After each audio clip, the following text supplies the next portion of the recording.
Tudo bem? Graça e paz. Que Jesus Cristo tenha te dado uma excelente semana. Que Deus Pai, Deus Espírito Santo também tenha te acompanhado e que o anjo da guarda, que sempre esteve com você, continue com você. É o que nós estamos aprendendo nesse trimestre, essa semana, a preocupação que o céu tem com cada um de nós, comigo, com você, com as nossas preocupações, os nossos problemas. Queira Deus que você tenha tido uma excelente semana. Fechada? Eu quero aqui agora, antes da gente entrar na lição, mandar um abraço para o Elmo. Isso, Elmo Pucioli, lá de São Paulo. Que Deus te abençoe. Para a Sirlene também, para a mãe dela, para a família dela. Quero mandar também para a dona Zaia, para o seu João. Quero mandar para o Elton. O Elton está de férias agora, está de folga. Maneira de dizer, né, Elton? Que Deus te abençoe aí. Para o Romanelli, para a Thelma, para todos os nossos amigos. Você que está aí, manda um alôzinho para a gente mandar um alô para você também, tá? E que Deus te abençoe. É muito bom ter você conosco aqui na nossa classe, onde nós estamos estudando essa lição da Escola Sabatina que está fantástica. As 3 mensagens angélicas do Apocalipse, os 3 anjos com recado para esse momento, para os nossos dias, para aqueles que estarão presentes na volta de Cristo. E nós cremos que Jesus está vindo e logo. Muito obrigado, tá bom? E outra coisa, não esquece de compartilhar com seus amigos, com o seu irmão da igreja, tá? Que ele vê um pouquinho os mineiros, não falando um pouquinho a lição, quem sabe ele se divirta e aprenda junto bastante coisa, tá bom? Que Deus te abençoe, muito obrigado e uma ótima classe para cada um de nós, uma excelente recapitulação. E outra coisa, tá? Antes que eu passe para o nosso convidado, nós estamos chegando no final desse trimestre. A lição do trimestre que vem está maravilhosa. Eu já recebi. Você já tem? Não? Pede para nós. A gente vai enviar uma para você direto para a sua casa. Você pede, manda seu endereço e a gente envia uma para você, tá? Já está na hora de começar a pedir, porque logo, logo começa o novo trimestre, a nova lição. Fechado então? Se você não tiver, fale conosco. E daí, meu amigo Joel, como é que você está, campeão? Estou preocupado. Minha nossa, já? Demais. Minha nossa, Joel. Então fala de uma vez. Demais. Cadê o Elton? Ah, o Elton? O Elton tá ficando cada dia mais folgado. Tá de férias, que você falou, né? Tá, cadê o pastor? De férias também. Cadê os outros, algum outro Não, mas tem convidado? o Kevin ali, ó. Diz ele que o que tiver de difícil é só perguntar para ele que ele passa a cola. É porque lembra, eu sempre faço assim quando você me... né? Agora, então vai direto pro Kevin. É pro Kevin. Então tá Pô, bom. continue com o dedinho, só que agora é o Kevin. Tirando isso, o resto tá tudo bem. Tudo Graças jóia. a Deus. A família uma semana tá bem. abençoada, a família tá bem. E mais uma vez a oportunidade de estar aqui falando sobre um assunto muito gostoso, muito interessante. E é uma bênção. Amém. O Elton, ele vai pegar uns diazinhos que ele tá com o papai e com a mamãe, certo? Tá cuidando lá, fazendo a companhia para eles. Até, ó, dona Zay e seu João, se o Elton cuidar da senhora errada, você manda um recado para mim, que eu vou falar com ele, tá bom? Cuida aí direitinho, hein, Elton? Tá? Joel, eu sei que nós estamos partindo quase para o final desse estudo. Antes da gente entrar na lição, antes de orarmos, essa lição tem sido importante para você, não tem? Você que gosta muito de profecia, ela tem dado uma conotação diferente para a gente profética, né? O interessante é que a Bíblia é uma fonte inesgotável, né? Então, assim, você pega uma passagem bíblica e se você até procurar hoje, é mais fácil na internet, dá pra gente fazer isso, você procurar sermão sobre o jovem rico. Aí você pega lá 10 sermões e todos os 10 você vai aprender algo novo. E agora, com profecia, então, nem se fala, né? Cada autor, cada pessoa que estuda e traz ali uma explicação profética, a gente sempre vai estar acrescentando algo conhecimento. E essa lição maravilhosa, tá maravilhosa, né? Por mais que a gente já tenha estudado sobre as 3 mensagens angélicas, o autor da lição, ele pega um ângulo diferente, né? Uma abordagem diferente para acrescentar muita informação para a gente. E a forma crescente que ele veio, né? Desde a primeira lição. Hoje nós estamos na lição 11, a 11ª lição. E quer dizer assim, e ele vai crescendo, crescendo, crescendo e deixando, parece que ampliando o conhecimento daquilo que a gente já tinha, né? E nós não estudamos tantos capítulos do Apocalipse, né? Não, a gente está concentrado ali no capítulo 12, 13, 14, e o foco é o 13 e o 14, o foco da lição inteirinha, um trimestre estudando praticamente Apocalipse 14, 13, 14, né? Muito importante, né? Joel, Para nós darmos início, a gente não começa de jeito nenhum sem a unção do Espírito Santo. Amém. Então, olha assim, ó, o Joel vai orar para nós. Enquanto o Joel estiver orando, você aí, ó, qual é o milagre, qual é a necessidade, aonde que você quer que Deus atue na tua vida? Enquanto o Joel estiver orando, eu vou estar aqui orando por você, o Kevin vai estar orando por você, e você também vai estar orando por você. Então, assim, olha, vamos fazer uma corrente. Você ore por nós aí também, tá? Para que dê tudo certo, para que Deus continue abençoando, que a gente tenha sempre saúde, para sempre dividir o conhecimento, aquilo que nós aprendemos também com você e você também com quem você ama, tá? Então, ore aí, tá? Conosco e não se esqueça, peça para Deus, se for bom para você, Deus vai fazer. Ora pra gente. Vamos agradecer também, o Jefferson estava me contando aqui que Deus operou um livramento aí na sua vida, na vida da sua família, né? Estavam na estrada aí, e Deus livrou eles de um acidente, né? Deus foi uma bênção. maravilhoso. Deus foi maravilhoso. E é motivo de nós agradecermos, vamos agradecer por Obrigado. isso também. Muito obrigado, João. Pai eterno, bondoso Deus, grandioso Pai, louvado seja o teu santo nome, Senhor. Amém. Por nos dar a vida, nos dar saúde, ter cuidado de nós durante a semana, da nossa família. Não nos faltou o pão, não nos faltou a água, não nos faltou a tua proteção, e nós somos gratos a ti por isso. Amém. Gratos de uma forma especial pelo que o Jefferson esteve nos relatando aqui, de um livramento que o Senhor operou na vida dele. Amém. De um acidente na estrada que poderia ter sido algo muito pior do que o que aconteceu. Praticamente não houve nada, segundo a sua misericórdia. Amém. Graças te damos Obrigado, por isso. Deus, obrigado. Nós também, neste momento, estamos gratos pela oportunidade de abrir a tua palavra, estudar a lição da Escola Sabatina e aprendermos mensagens importantes para o preparo espiritual das coisas que estão profetizadas para acontecer neste mundo. Amém. Nós não temos o preparo correto e por isso nós necessitamos diariamente do Espírito Santo trabalhando nos nossos corações. Amém. Pedimos uma bênção especial para todo aquele que ouvir este programa, todo aquele que tiver contato com esta mensagem, que possa ser abençoado por ti com a presença do Espírito Santo. Amém. E neste momento também nós pedimos a presença do Espírito Santo entre nós, Amém. para que toda palavra dita aqui Por não favor. saia da nossa boca ou da nossa vontade, mas que venha diretamente de ti, em nome de Jesus. Amém. Amém. Joel, você falou uma frase na oração que deve ser uma verdade constante para a gente, né? Que a nossa sabedoria não é nada, que venha tudo de Deus, porque a gente nunca consegue preparar nada de acordo com a vontade de Deus se não for Deus falando por nós, né? Achei muito bacana que Deus realmente faça, né, o milagre aqui da gente conseguir traduzir para os nossos amigos, para você que está aí, aquilo que Deus quer que seja transmitido, né? E o Kevin estava trazendo um comentário de um dos nossos expectantes aí, e eu achei interessante, eu ainda comentei, né? Nós comentamos aqui que algumas coisas nós não conseguimos nem perceber, né? A gente pode entender que é Deus quem está trabalhando, né? Atuando. Eu acho que a gente fala uma coisa aqui e aí Deus traduz até chegar no ouvido de quem, né? Das pessoas, ele traduz de alguma forma. Isso é muito interessante e muito importante, né? Bom, a lição de hoje é a lição 11, como nós já falamos, o selo de Deus e a marca da besta, parte 1. Na semana que vem nós vamos ver a parte 2. Então a gente vai fazer uma introdução, vamos entender um pouquinho mais o assunto, certo? E já para dar o pontapé inicial na lição de hoje, olha você que está aí, ó, o verso que está em Apocalipse 7, verso 2 e verso 3. Pode pegar sua Bíblia, Apocalipse 7, verso 2 e verso 3, que diz assim: Vi outro anjo que subia do nascente do sol, tendo o selo do Deus vivo. Preste atenção, o selo do Deus vivo.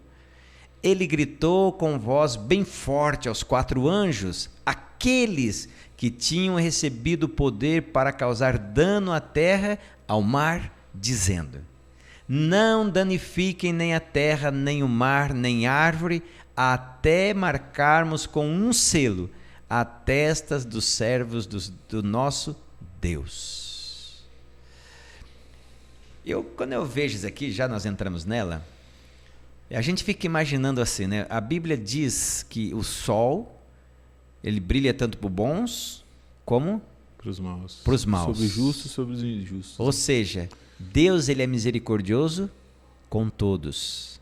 Mas quando eu vi esse verso aqui pela primeira vez, aonde Deus falava assim, ó, não danifique nem o mar, nem a terra, nem as árvores, até que botamos o selo nos servos de Deus, para a gente ver que aonde há um justo, como a proteção de Deus é maior. Deu para perceber isso nesse verso? Deu para perceber. Eu achei interessante como Deus, ele tem um cuidado das pessoas que são filhas dele, e por causa das pessoas que são filhos dele, ele também abençoa outros que às vezes não se importam com Deus. A gente vê isso com Daniel na corte, a gente vê com José na corte. Então, ou seja, olha como é importante. Eu quero começar essa lição já abrindo esse leque, porque lá no finalzinho nós vamos falar muito sobre isso, como é importante você que está nos vendo aqui, que está nos assistindo, nos ouvindo, a tua fidelidade, como pode fazer com que as bênçãos de Deus recaiam sobre a sua casa, sobre o seu trabalho, sobre a sua escola, e a paciência e a longanimidade de Deus vai um pouquinho mais longe para que a sua influência modifique a vida da outra pessoa. Olha que Deus maravilhoso como pecador. Fantástico, hein? Achei muito chique, Joel. Agora vamos lá, Joel. O que esse verso quer nos dizer, já dando início na lição, sobre o selo de Deus, parte 1? Nós podemos observar aí que vai existir um divisor de águas na história, né? Em algum momento da história, né, da história de Deus e o ser humano, da história no plano da salvação, vai chegar um momento em que as coisas vão se decidir de uma vez por todas. Haverá um ponto de escolha, vamos dizer assim. E nesse momento, caminhando para os últimos momentos desse mundo, nesse ponto nesse divisor de águas aí, haverá uma oportunidade de escolha consciente a que lado você vai pertencer. Interessante, escolha consciente, né? É uma escolha consciente. Esse selo é simbólico, a gente sabe, né? Mas uma característica que vai diferenciar, porque aqui fala os servos do nosso Deus. Os servos de Deus, eles vão estar sob uma proteção especial dos anjos, mediante a escolha que eles fizerem. Aqui o contexto aqui, né? Aqui, ó, ele gritou com grande voz, com voz bem forte aos 4 anjos, aqueles que tinham recebido poder para causar dano à terra e ao mar, dizendo: não danifique. Ou seja, a Bíblia ela traz um momento onde haverá grandes catástrofes. O mundo caminha para essa situação. Então, quando os juízos de Deus também caírem sobre a terra, haverá um povo que vai estar sob uma proteção especial. E esse período que o anjo fala, espera um pouco, até que é o período onde estará se encerrando o tempo de graça. Sabe, Joel, você falando uma coisa da escolha consciente, a lição ela traz assim que 3 pontos são muito importantes nessa questão crucial da escolha. O que é uma questão consciência? É você conhecer o que você vai aceitar. Ou se é o selo da besta, ou se é o selo de Deus. E o interessante que diz o seguinte: a questão fundamental no grande conflito entre Cristo e Satanás se concentram em 3 aspectos: lealdade, lembra da escolha consciente, autoridade e também a adoração. Esses 3 pontos, lealdade, autoridade e adoração, eu vou escolher para quem eu vou ser leal, eu vou escolher para quem eu vou ceder o direito de ter autoridade sobre mim, e eu também vou escolher, segundo o que você falou, a lição fala, também perante quem eu vou dobrar os meus joelhos. É isso, Joel? Sim. Então, olha a necessidade que a gente tem de estudar a Bíblia, de ter o conhecimento, de buscar na palavra de Deus aquilo que a gente sabe, né, ser o certo. Ou abandonar se a gente achar que é o errado, né? Nós vamos dar 2 lições aí sobre o selo da besta. A parte 1, né, essa primeira agora, a 11ª lição, e a 12ª, a segunda parte. Então, nós vamos estar repetindo algumas questões, até para que isso fique bem, né, fique bem claro. Uma delas eu gostaria de adiantar aqui, que a gente precisa prestar atenção nessas 2 lições que nós vamos estudar, é a seguinte: diante das escolhas que o ser humano terá oportunidade de fazer, uma será uma escolha imposta, por uma imposição. Eu vou escolher esse lado, mas porque está sendo imposto. Essa semana a gente vai começar a ver sanções, isso. Né, algumas punições se eu não escolher. E a outra é pura e simplesmente por amor. Não tem outra, né? Não. Então, é bom desde já a gente colocar na nossa mente. Se eu quero saber o que é a marca da besta, eu preciso entender o seguinte: a marca da besta, ela vai vir mediante uma imposição. Eu não sei você, mas desde pequeno, né, eu cresci num lar adventista. Então, quando eu era pequeno, a expectativa era de que fosse criado um documento, um CPF, que seria a marca da besta. Mediante esse documento, você teria a oportunidade de comprar, de vender, porque lá diz que quem não tiver a marca da besta não vai compra, não vende. Não compra, não vende e tal, né? Isso.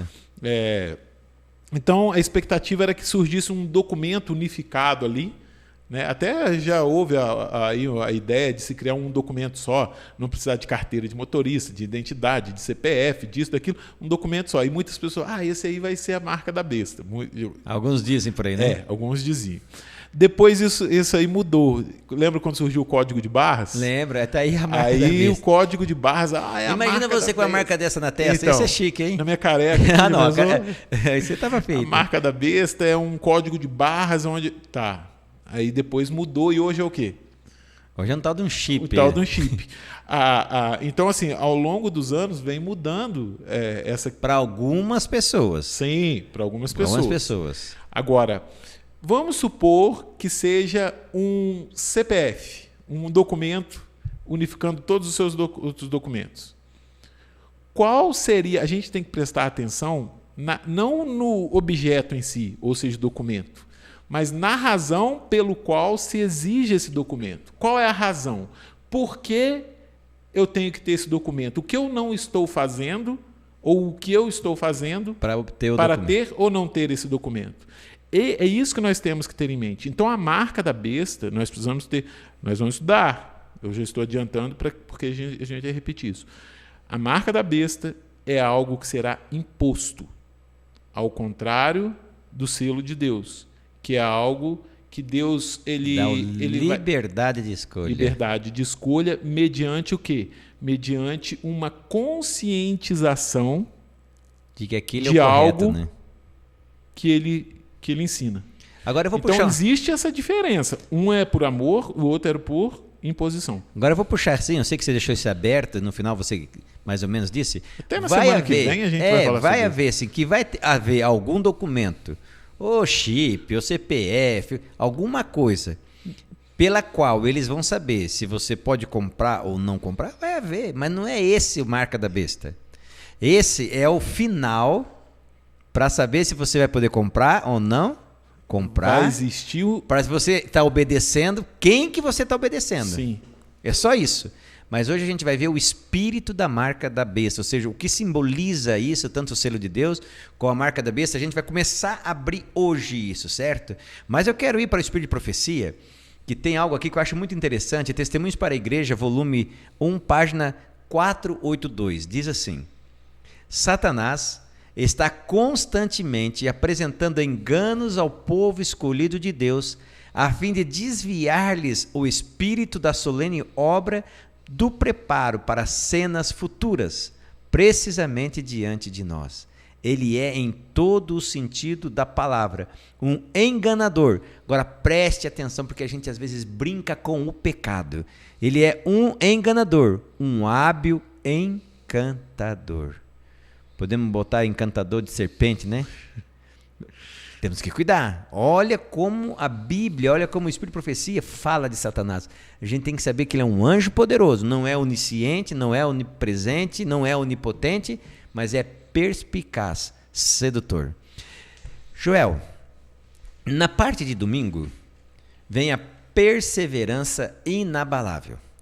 Nós sabemos, como já vimos na lição da semana passada, que tem um processo, um tal de Babilônia, certo? Confusão, a gente já viu, né? Um sistema religioso baseado na idolatria, baseado tradições, que você acabou de falar, vai impor, vai exigir coisas diferentes da palavra de Deus. É isso mesmo? É isso que os nossos amigos têm que esperar? E isso que eles têm que cuidar? Ó, vamos lá. Aqui nós vamos ver duas características do povo de Deus lá em Apocalipse 12, certo? Sim. Quais são essas características? Uma é guardar os mandamentos de Deus e a outra é ter a fé em Jesus. Ou seja, são pessoas que decidiram ao lado de quem? De Cristo. Ao lado de Cristo. Agora, olha só, 2 Timóteo 3,12 diz assim, que todos quanto quiserem viver piedosamente sofrerão o quê?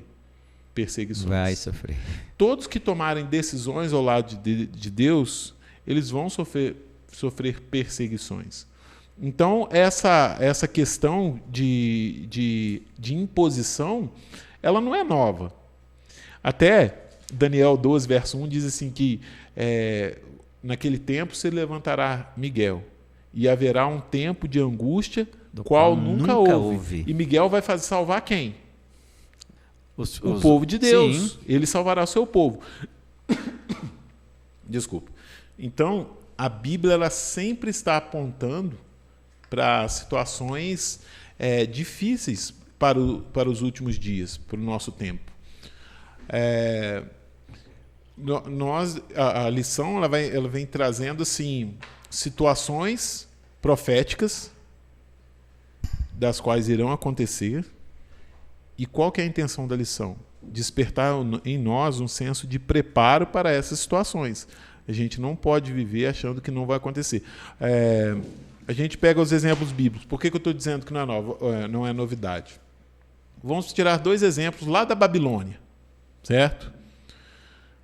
Os 3 amigos de Daniel, né? Ananias, Misael e Azarias. Sadraque, Mesaque e Abednego. Isso. Certo? Qual que foi a prova que eles passaram que corria ali o risco deles perderem a vida? Adorar um ídolo. Adoração. E qual que era o mandamento que estava relacionado ali? Não terás outros deuses, não prestar culto às imagens e também não terá outros deuses, né? E não ter outros deuses, um relacionado com o outro. Certo? Esther.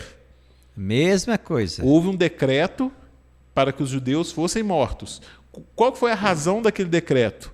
Se encurvar perante uma pessoa. Mardoqueu não se colocou de joelhos diante de uma autoridade do reino. Então, mas aí por isso que eu estou falando, quando o decreto chega, qual que é a razão pelo qual ele veio existir? A razão pelo qual ele veio existir no caso de Esther, lá do livro de Esther, era porque Mardoqueu não se colocou de joelhos diante de Ramã. Lá no caso dos amigos de Daniel, qual é a razão pela qual o decreto veio existir? Não se colocaram de joelhos diante de uma estátua. Todos 2 estão relacionados com adoração. Agora, uma coisa interessante que eu acho aqui, que o texto já começa assim, né? Perseverança. Aqui, olha. Apocalipse 14, verso 12 diz assim: aqui está a perseverança dos santos. Ou seja, não vai ter crente mole. Crente que desiste, né? A gente tem um ditado, eu acho muito interessante, né? Brasileiro não desiste nunca. Crente que não for brasileiro, que desiste fácil. Sabe, eu vou falar para você agora, me desculpa você que ou já frequentou ou frequenta e às vezes tem vontade de não ir na igreja. O interessante é assim, quer ver? Olha, o que é que desanima você de ir na igreja? Às vezes a gente escuta uma história... Desculpa, João, posso pegar 2 minutinhos aqui? Pode, ué. Às vezes a gente discute... Convidado aqui sou eu. Não, a gente escuta uma história, eu não estou indo na igreja por causa do fulano de tal, eu abandonei a igreja por causa do fulano de tal. Uma vez eu falei num sermão que eu nunca ouvi alguém falar assim, ó, eu abandonei a igreja, porque lá na igreja o Jefferson realmente não presta, mas eu vou ficar aqui em casa um mês de jejum, orando pelo Jefferson, orando por mim, para quando eu voltar na igreja nós vamos estar tudo com mais fé. Eu nunca vi isso. Normalmente quando a pessoa afasta, desanima, ou ela volta para o mundão velho, ou começa a fazer coisa errada, ou seja, ela não abandonou a igreja por causa do Jefferson, por causa do Joel, por causa do Kevin, abandonou porque não é persistente. E às vezes o cristianismo exige de você renúncia. É ou não é, Joel? O que eu estou percebendo aqui, que a adoração para a coisa certa exige de nós renúncia. É isso? O que prepara a gente para caminhar para distante de Deus? Cada passo que você dá na direção contrária de Deus, o seguinte fica mais fácil. Vamos lá. Já reparou assim, qualquer coisa errada que você vai fazer pela primeira vez, a perna treme, ou a barriga gela, a mão soa frio. Chega até suar os olhos. Depois que aquilo é praticado, a segunda vez já não tem o efeito da primeira. E com o tempo aquilo se torna o quê? Um hábito. E você vai suar se não fizer. Sim. Aí se torna algo normal.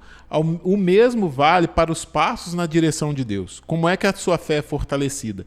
Cada passo que você dá na direção de Deus, cada tentação vencida, cada pecado renunciado, ele te fortalece para o próximo passo. Então é dessa maneira que nós vamos perseverar. Às vezes surgem situações difíceis na nossa vida, e esses dias eu estava refletindo assim.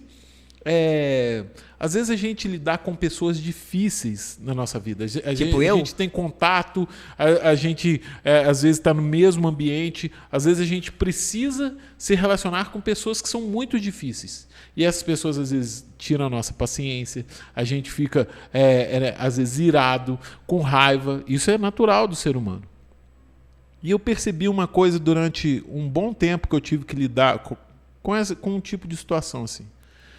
Lá na frente, depois de muito tempo, eu ganhei tanta experiência para me lidar em outras situações da minha vida, da qual eu já sabia como agir, entendeu? Então, assim, os momentos de dificuldade que Deus permite aqueles momentos de dificuldades que Deus permite na nossa vida, eles são para o nosso crescimento. Se nós não abandonamos a Deus nessas pequenas situações que vão surgindo na nossa vida, e nós vamos enxergando Deus operando livramento, nos dando a sua mão, estendendo a mão, dando força para a gente prosseguir, a gente vai desenvolvendo um relacionamento com Deus que quando situações mais difíceis chegarem, a gente já tem a certeza do quê? De que Deus está conosco. Eu gosto muito de uma frase do Espírito de Profecia, diz assim, ó, que nada temos... vou repetir algo que eu já disse aqui em algum momento. Nós não temos nada a temer quanto ao futuro, a não ser que a gente tenha se esquecido de como Deus agiu em nosso favor no passado. Mas Ou isso seja, é lindo demais, né? O nosso relacionamento com Deus, ele vai nos fortalecendo para os próximos passos. A Bíblia aponta um tempo de angústia, qual nunca houve. Se nós vamos passar por esse tempo, eu não sei. Mas se hoje eu estou deixando de ir na igreja porque um irmão não me deu o bom dia da maneira que eu queria... Ou falou de grossamente comigo, alguma coisa? Como é que eu vou resistir a esse tempo de angústia qual nunca houve? Não resiste. Não resiste. Aí entra uma coisa que nós passamos para a perseverança, nós vimos também a questão da lealdade e obediência, a gente vem batendo muito isso. A fé em Cristo, ela tem que ser algo que a gente, mesmo tendo as dificuldades no ambiente, em casa, trabalho, igreja, a gente ter certeza que Deus está comigo porque eu estou com Ele. Isso faz toda a diferença. Totalmente. Agora tem uma pergunta que eu quero fazer para você aí agora, não é para o Joel não, tá, Joel? Eu vou deixar você livre dessa, tá? Que bom. A pergunta é, você é fiel nas pequenas coisas? Lembra que o Joel falou que as pequenas coisas nos preparam para grandes vitórias? O que a sua fidelidade diz sobre você, ou como você será quando a verdadeira provação chegar? Joel, é o que você falou Eu transmiti agora numa pergunta para você responder. Se tiver alguém perto de você, você responde só para você no pensamento. Kevin, não precisa falar alto não, tá? Só para você aí, tá bom? Como é que você está sendo fiel a Deus? Olha só o que está na meditação Minha Consagração hoje, 1953, diz assim: há 2 grandes princípios, um de lealdade e o outro de deslealdade. Todos nós carecemos de mais coragem cristã para que possamos erguer o estandarte em que se encontram inscritos os mandamentos de Deus e a fé em quem? A fé em Jesus. Amém. Precisamos do quê? De coragem. Falando de coragem, eu já vou passar para a lição de segunda-feira, o grande conflito ou conflito cósmico. Aquilo foi coragem.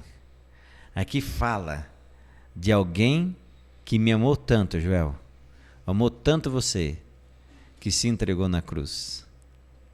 Aí Paulo fala, dar a vida por uma pessoa muito boa, especial, por um filho, a gente até consegue. E por um pecador que nem você. A lição ela quer mostrar que a gente precisa de preparo para enfrentar marca da besta, tempo de angústia, né? Até as perseguições que virão, imposições de leis que serão contra a nossa compreensão bíblica. Então, isso não se desenvolve da noite para o dia.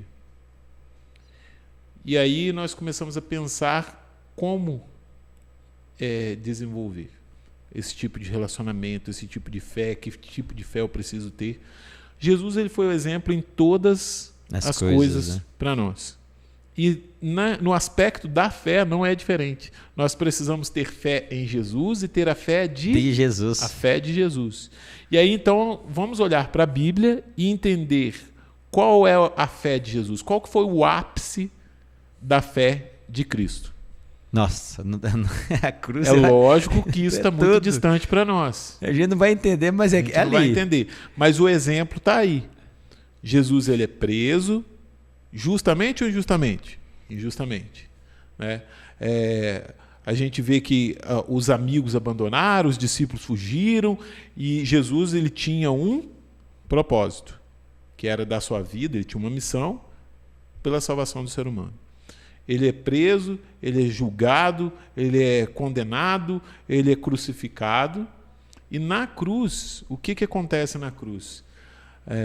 Jesus ele suportou sobre si uma carga, todos os nossos pecados, hein? Todos do mundo, de antes e de depois dele. Então a gente não tem noção disso. Nesse momento houve uma separação. Mas por que houve separação? A Bíblia diz que... eu tenho um verso, eu sou ruim de lugar, você que é bom nisso, que diz que o pecado causa separação entre Deus e o homem, é isso mesmo? Isaías 59, 2. É isso? Os nossos pecados, né, causam separação entre mim Deus, e vós. Entre mim e vós, entre Deus e o ser humano. Né? E as vossas iniquidades, né, causam essa ruptura. Então, na cruz, quando Jesus ele recebe ali o peso do pecado, houve uma separação. Então é por isso que ele grita assim, Pai, por que tu me desamparastes? Porque tu me desamparastes. Então ali, quer dizer, o pecado tampou a visão de Cristo a tal ponto que ele, como homem, muito bem colocado, não conseguia visualizar Deus por perto, é isso? Nem sentia a presença de Deus. Aquela comunhão que Jesus teve durante todo o seu ministério, toda a sua vida, né? Mas o que a Bíblia relata de forma clara para nós, retirava para orar, né, pedir a Deus, comunhão com Deus o tempo inteiro. Aquilo ali, naquele momento houve uma ruptura. E o que é que fez com que Jesus prosseguisse adiante? Mesmo na cruz. Conta para nós o segredo. Né, lá na cruz, Jesus, vendo toda aquela situação, ele fala assim, Pai, perdoa, porque não sabem o que fazem. Pai, em tuas mãos eu entrego o meu espírito. Mesmo com essa sensação, né, de separação, de abandono, ele ainda sabia, né? Ele expressa, nas tuas mãos eu entrego. O que levou Jesus a isso? A fé de Jesus. É uma fé que está além dos porquês e dos praquês, né? E aquela uma construída diariamente.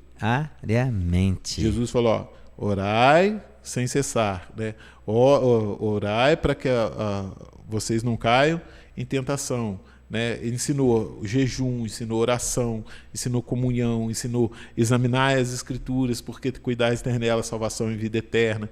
Todos esses elementos, eles desenvolveram uma fé em Cristo, e a gente está falando do lado humano de Cristo, que fez com que ele suportasse o momento mais difícil da vida dele. Então eu posso dizer, Joel, para todos nós que estamos aqui e para os nossos amigos, o seguinte: quando Hebreus fala assim, olha, fé é crer no invisível, não quer dizer que você vai abrir o olho assim do dia para o dia e falar, nossa, eu creio no invisível. Não.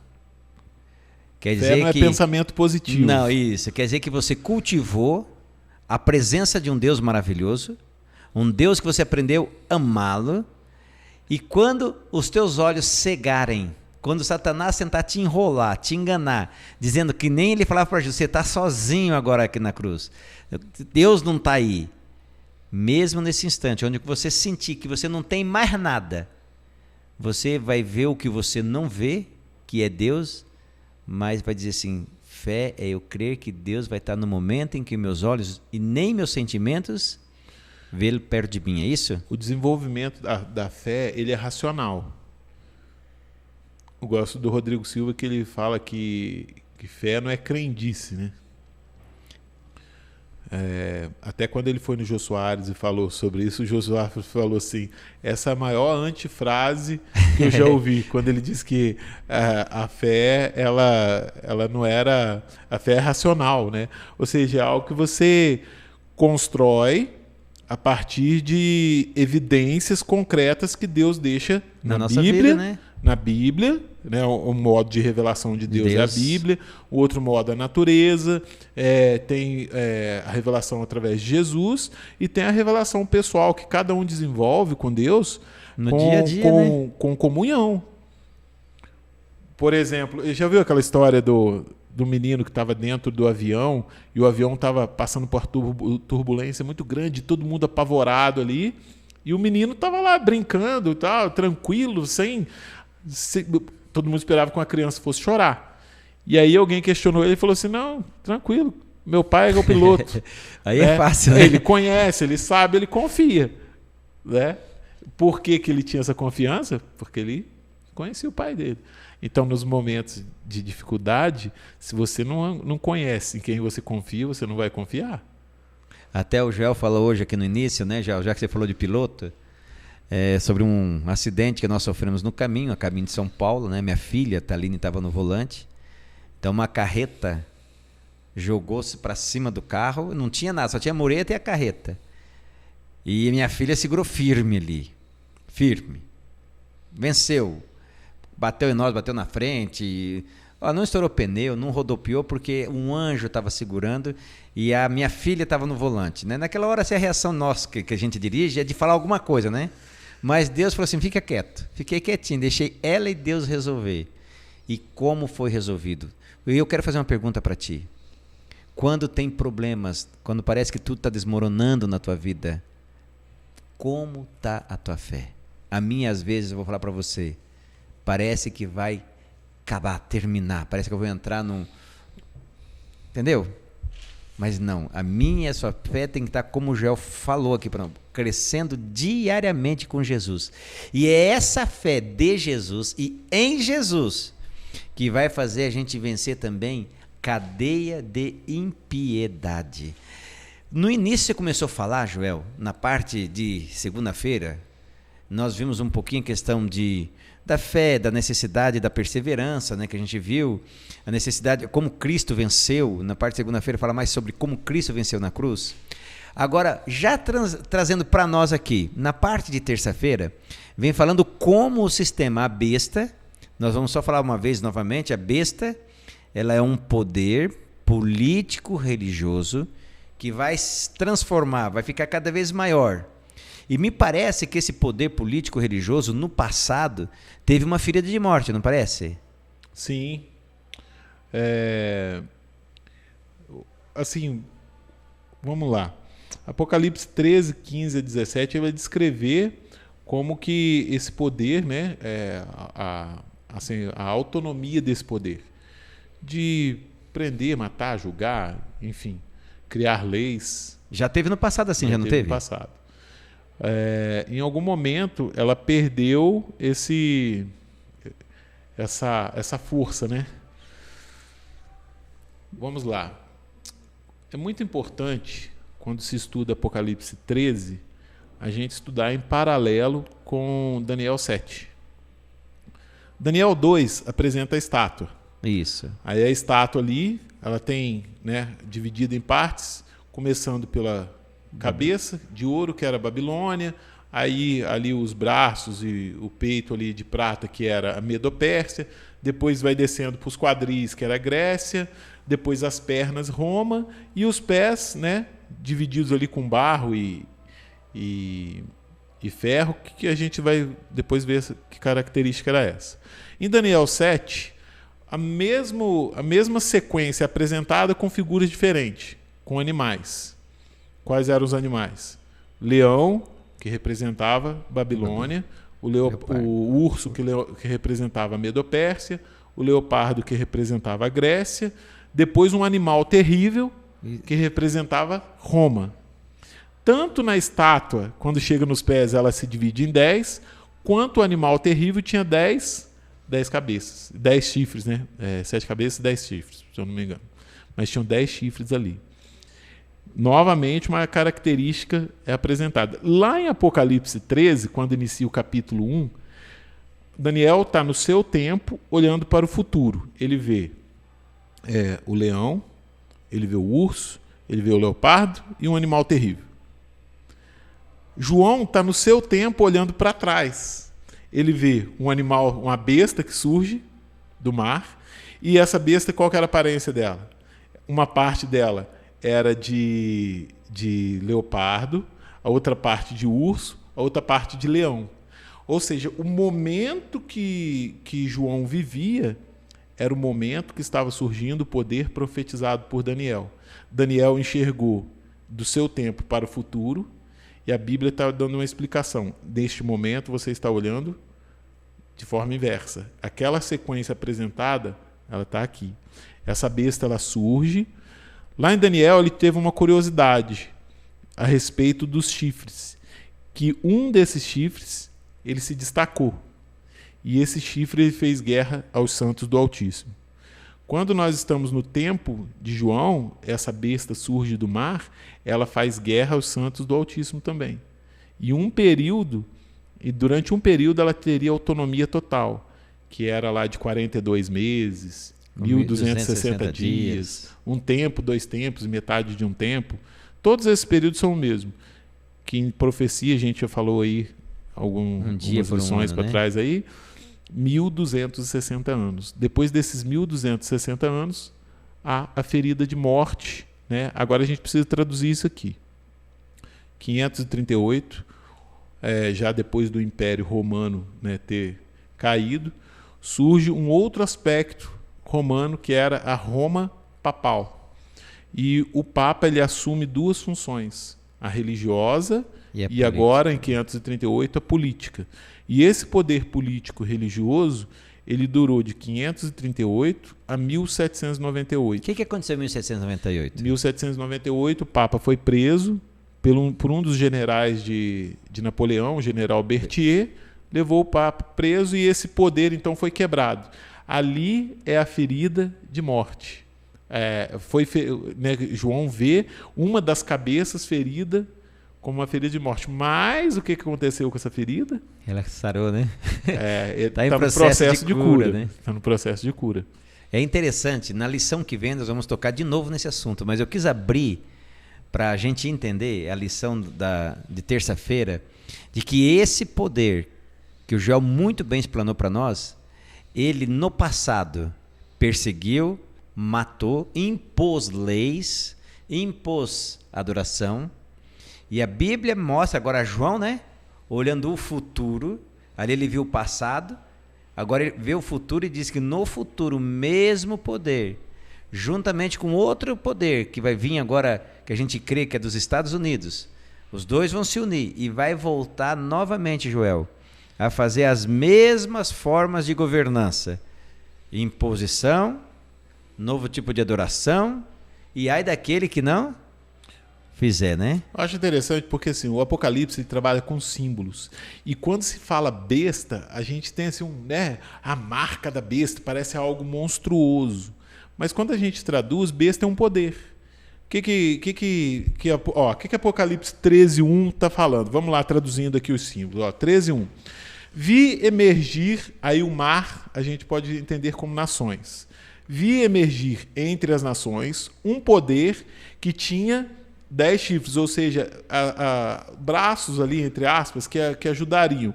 Só que, e 7 cabeças. E sobre os chifres, 10 diademas. E sobre as cabeças, nomes de blasfêmia. O poder que vi era semelhante, aí ele vai falar, né, das características dos animais lá de Daniel. Ou seja, eram reinos. Era semelhante a esses reinos.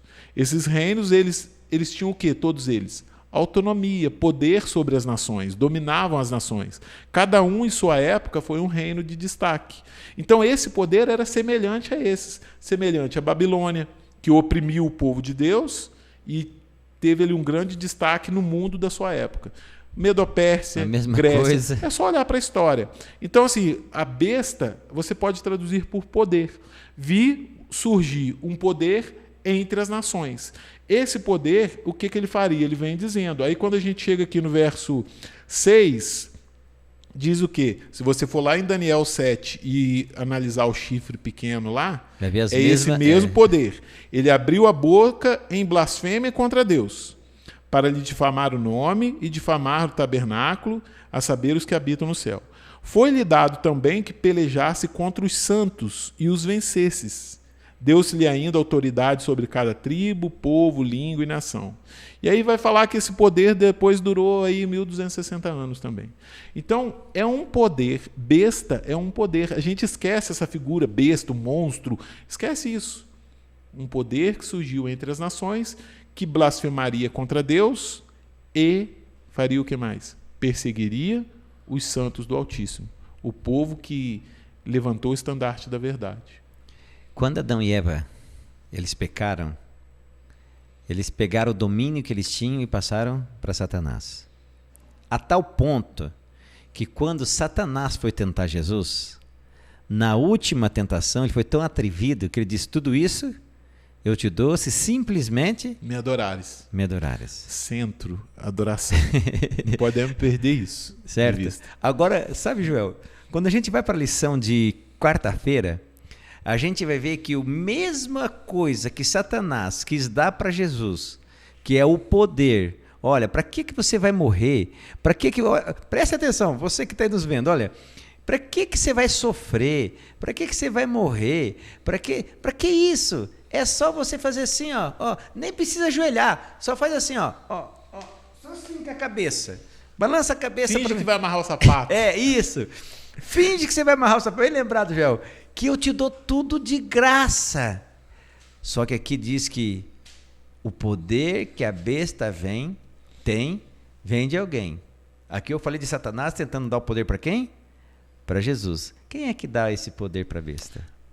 Bom, a gente comentou esses dias aí sobre essa questão. Apocalipse 10 fala de um anjo que desceu do céu poderoso e colocou o seu pé sobre o mar e sobre a terra, indicando o poder da mensagem e a extensão da mensagem que era mundial. Mundial, isso. E aí, Satanás, lá no final do capítulo 12, ele se coloca na areia do mar, que é a junção da terra e do mar. Ele tá aí eu fico imaginando assim, a Bíblia querendo descrever a incapacidade. Ele se coloca na areia do mar e fica olhando ali. Ele é incapaz, entendeu? De alcançar essa extensão, esse poder que vem de Deus. Para que ele possa, de alguma forma, combater ou fazer frente, surge uma besta do mar e uma besta da terra para dar extensão e poder. Né? E aí ele, né, vai influenciar. Esse poder dado à besta vem direto do dragão. Né? Tanto que nós vimos no início ali. Ele é sedutor.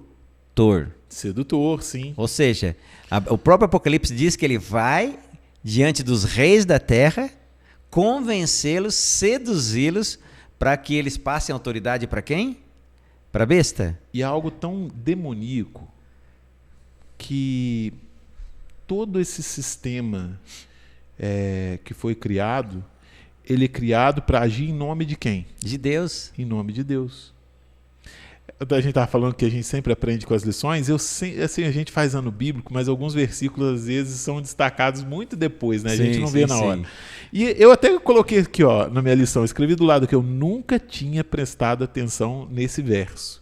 Olha o que diz em João 16:2. Porque lá em João 16:2 está relatando a missão do Consolador.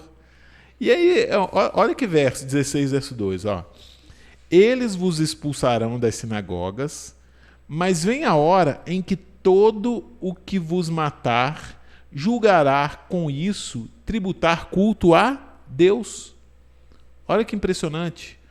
Perseguindo e matando, e Jesus estava falando para os discípulos, esses que perseguiriam e matariam os discípulos, eles estariam julgando prestar um culto a quem? A Deus, né? A Deus. Que poder que pode operar através dessas pessoas?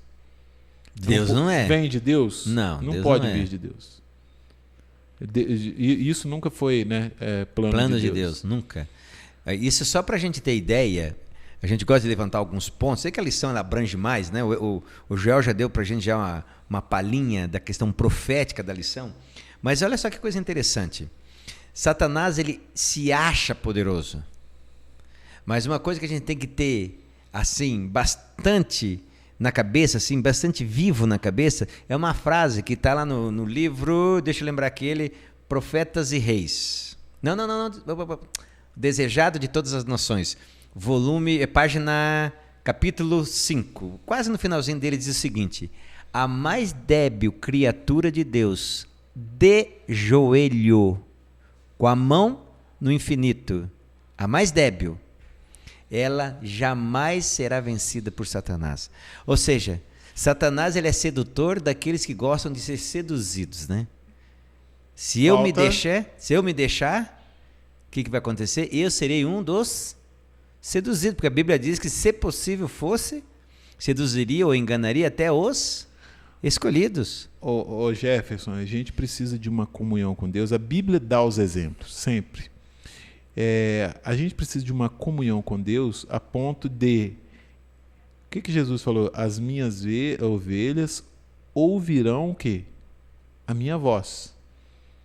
A ovelha, quando ela ouve a voz do pastor, ela atende a voz porque ela sabe quem está falando e ela confia, ela conhece, ela confia. Entender a voz de Deus é muito importante para nós. Abraão foi levado a uma prova que ele precisou conhecer que a voz vinha de quem? De Deus. Porque qual que era a ordem? Matar o filho.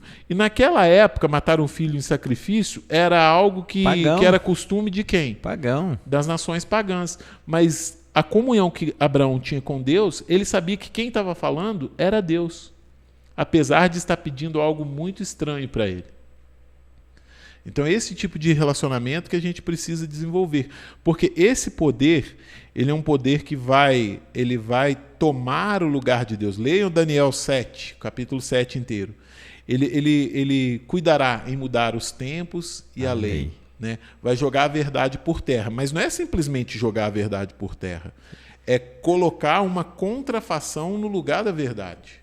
Isso é perigoso, né? Muito perigoso. A marca da besta, ela é colocada onde? A gente vai falar sobre isso nas outras lições, mas é importante que a gente fale agora.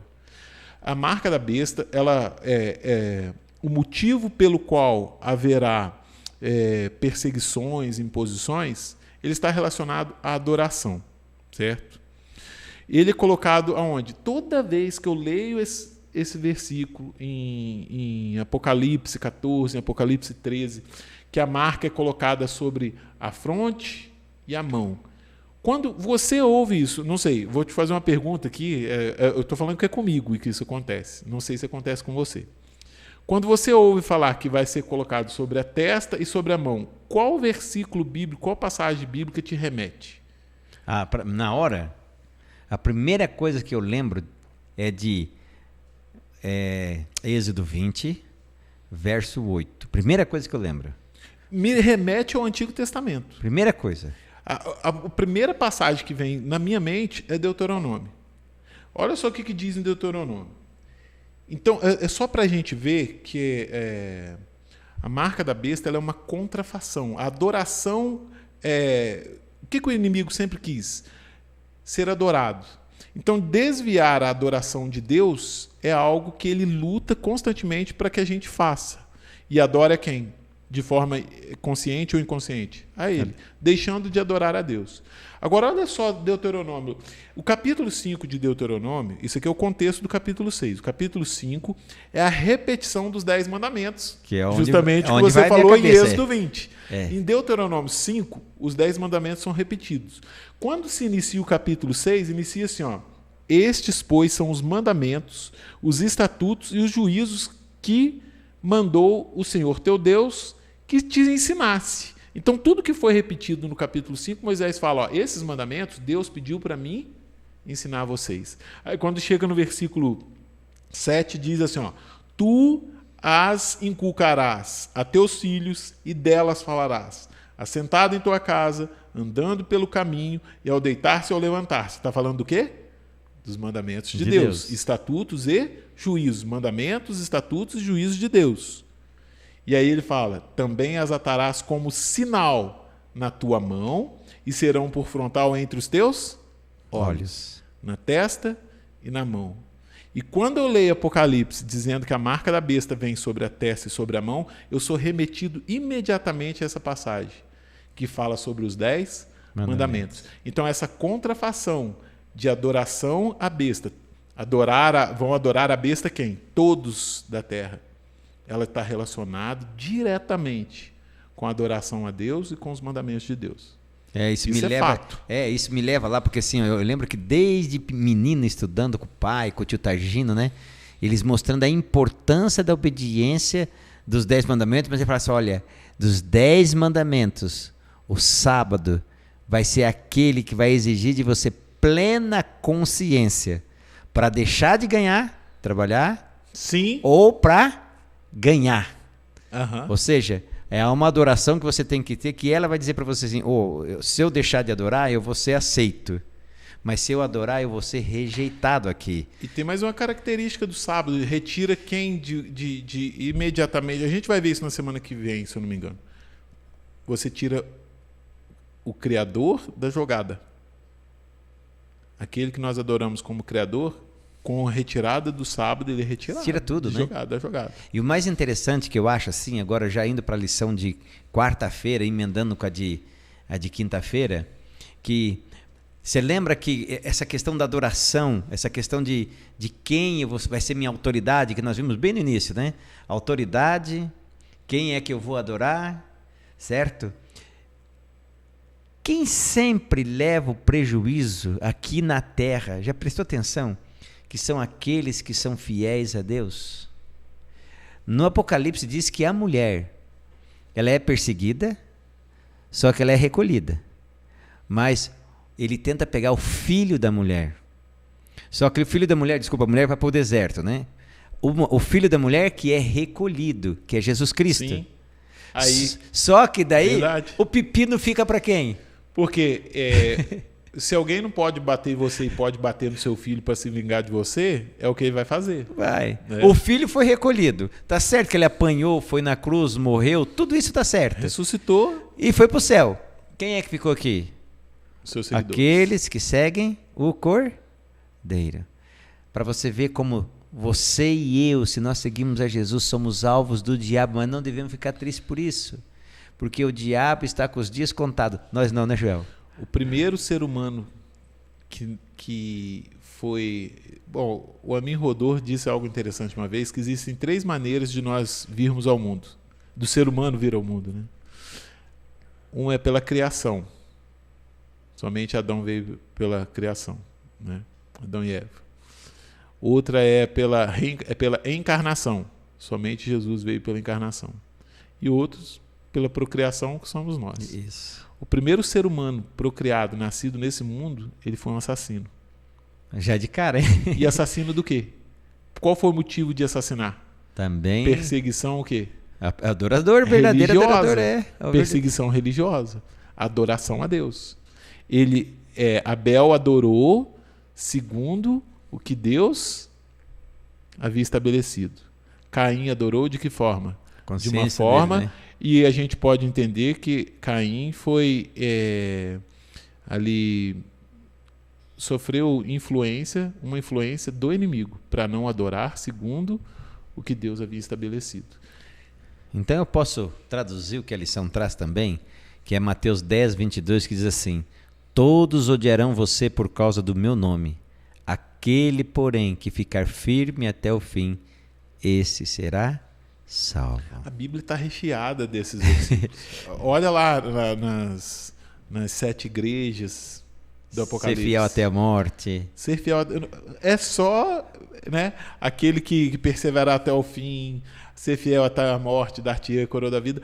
Todo momento nós vamos nos deparar com versículos, com passagens que, né, Paulo fala assim, ó, desde agora eu já vou ser, né, entregue como libação. Ele já sabia que ia morrer. Paulo fala assim, eu sei em quem tenho crido. Bonito, né? Demais. Assim, na beira da morte, a comunhão dele deu força para ele suportar o quê? Ele sabia que ia morrer. Né? Joel, eu vou ler 2 textinhos aqui que eu acho muito interessante. Está na meditação Lugares Celestiais. Só que um é bíblico, certo? E o outro inspirado. Diz assim: não precisamos, olha para nós dois aqui, ó, olha para os meus olhos aqui, ó. Eu vou olhar para os seus aí, tá? Só vou tirar um pouquinho que eu tenho que ler aqui, mas olha só que interessante. Nós precisamos esperar não precisamos esperar até que sejamos trasladados para então seguir a Cristo. O povo de Deus pode fazer isso aqui na terra. Só seguiremos o Cordeiro nos átrios celestiais, ou seja, lá no céu, se o seguirmos aqui. E olha que interessante isso aqui. Não devemos seguir a Cristo intermitente ou caprichosamente. Sabe, quando você quer seguir Cristo, só quando você leva vantagem disso? Eu vou hoje seguir Cristo amanhã. Não devemos seguir Cristo assim, não. Devemos decidir segui-lo. Na vida diária, devemos seguir o seu exemplo, como um rebanho segue, confiante o seu pastor. Agora, olha Jó, nós estamos falando aqui de fé, persistência. Quem que não vai receber o marca da besta? Aquele que tiver fé e persistência. Jó diz assim, Jó 13, verso 15, ainda que ele me mate, nele, esperarei. Olha que fé. Olha que fé. Vamos nos preparar para isso. Vamos nos preparar para, ainda que ele me mate, nele esperarei. Eu acho que só tendo Jesus como nosso único mediador e não tendo homens é que vai crescer essa fé em nós, né, João? Sim. Eu gostei da lição na parte 4ª e 5ª, que ela, assim, ela vai trazer para a gente evidências de onde surge a besta, né? E aí, como eu falei, João ele vivia no seu tempo, e qual era o império predominante no tempo de João? Roma. Né? Ele estava vivendo ali as pernas de ferro da estátua de Daniel 2, ou o animal terrível de Daniel 7. Então, a lição trouxe para a gente que esse poder que surgiu ali nos tempos de João, não nos tempos que surgiu, né, mas João foi contemporâneo desse poder, ele é, então, o poder romano. A besta surge no Império Romano. A besta ali, a Roma imperial, é a besta que surge no mar, surge entre as nações. O poder que surgiu naquela época. E aí a lição trouxe para nós aqui o seguinte, ó. Um governador romano condenou Jesus à morte.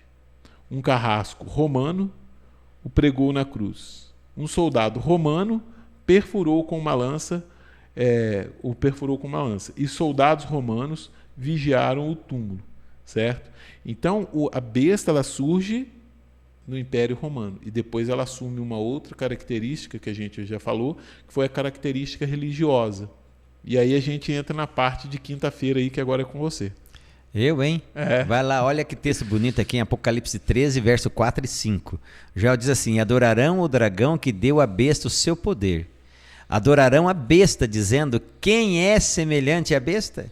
Quem poderá batalhar contra ela? E continua o verso 5: e foi-lhe dado uma boca para proferir grandes coisas e blasfêmias, e deu-se-lhe poder para agir por 42 meses. Você já explicou para nós o poder que fez isso.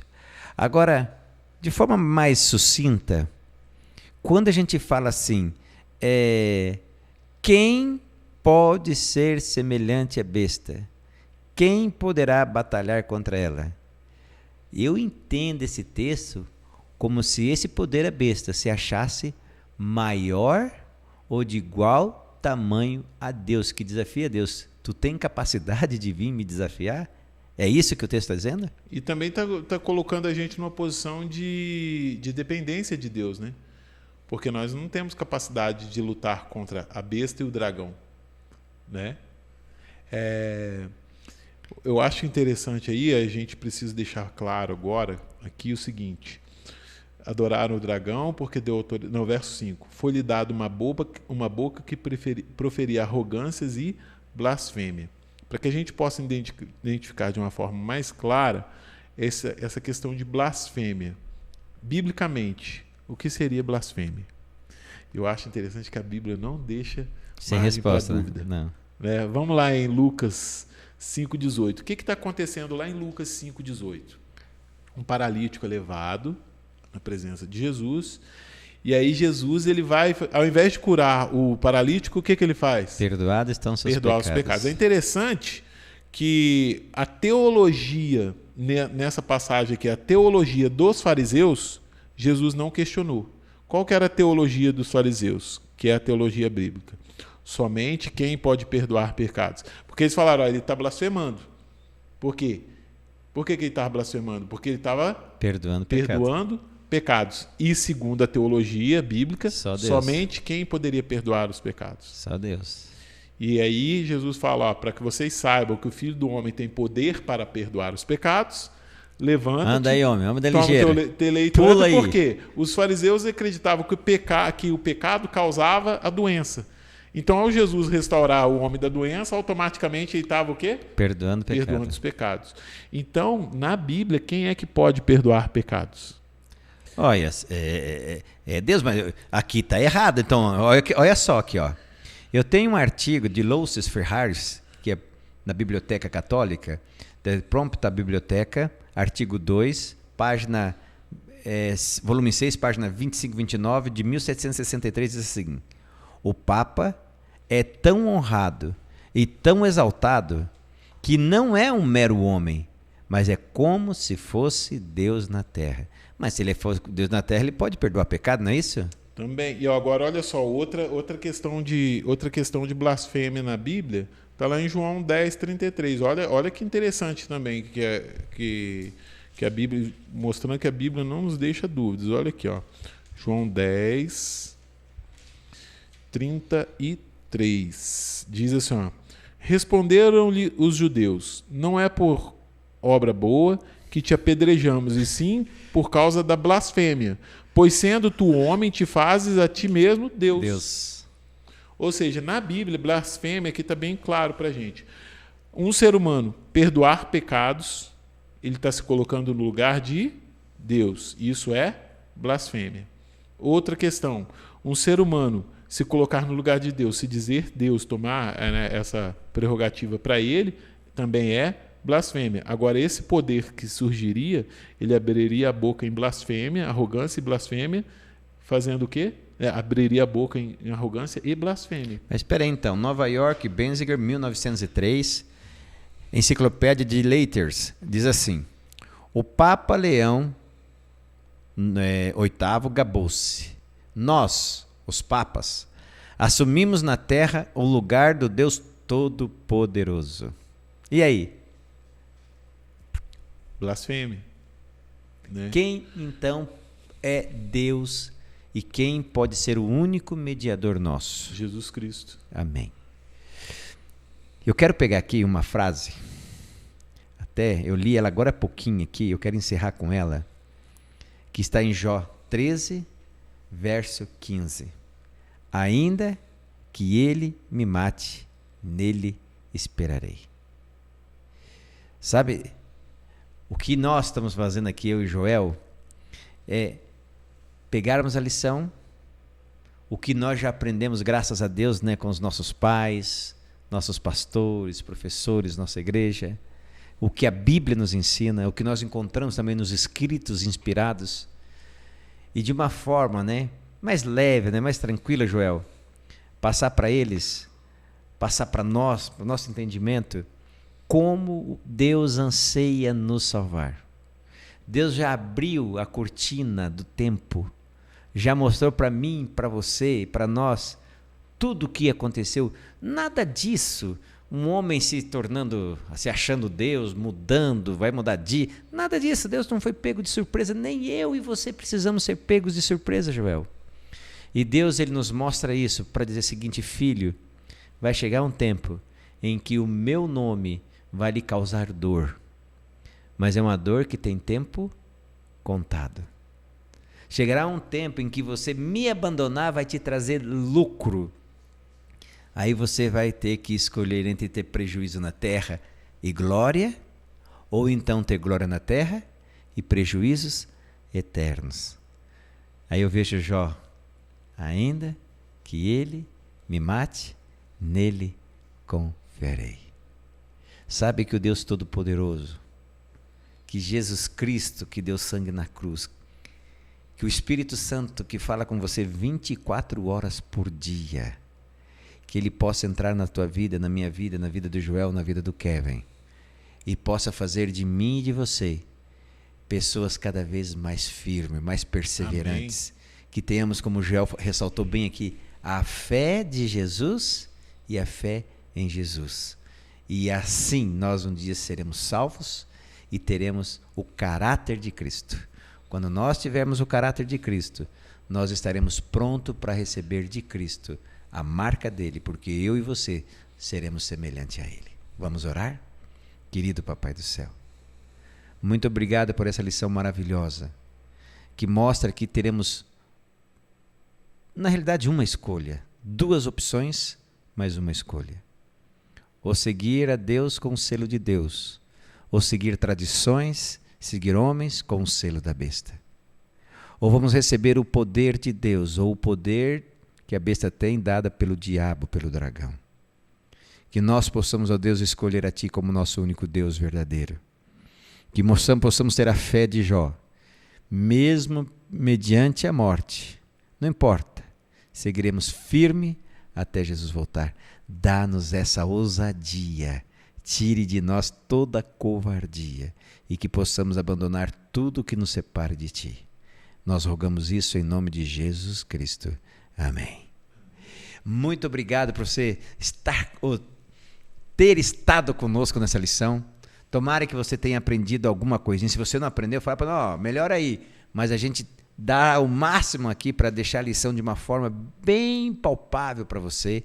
Que Deus te abençoe, que te dê uma excelente semana e a gente se vê semana que vem, nesse mesmo horário, no mesmo dia, certo? E você pode ver a gente também várias vezes, indicar o nosso link, certo? Manda para os amigos. E não se esqueça, nem só de pão viverá o homem, mas de toda palavra que procede da boca de Deus. Que Deus te abençoe.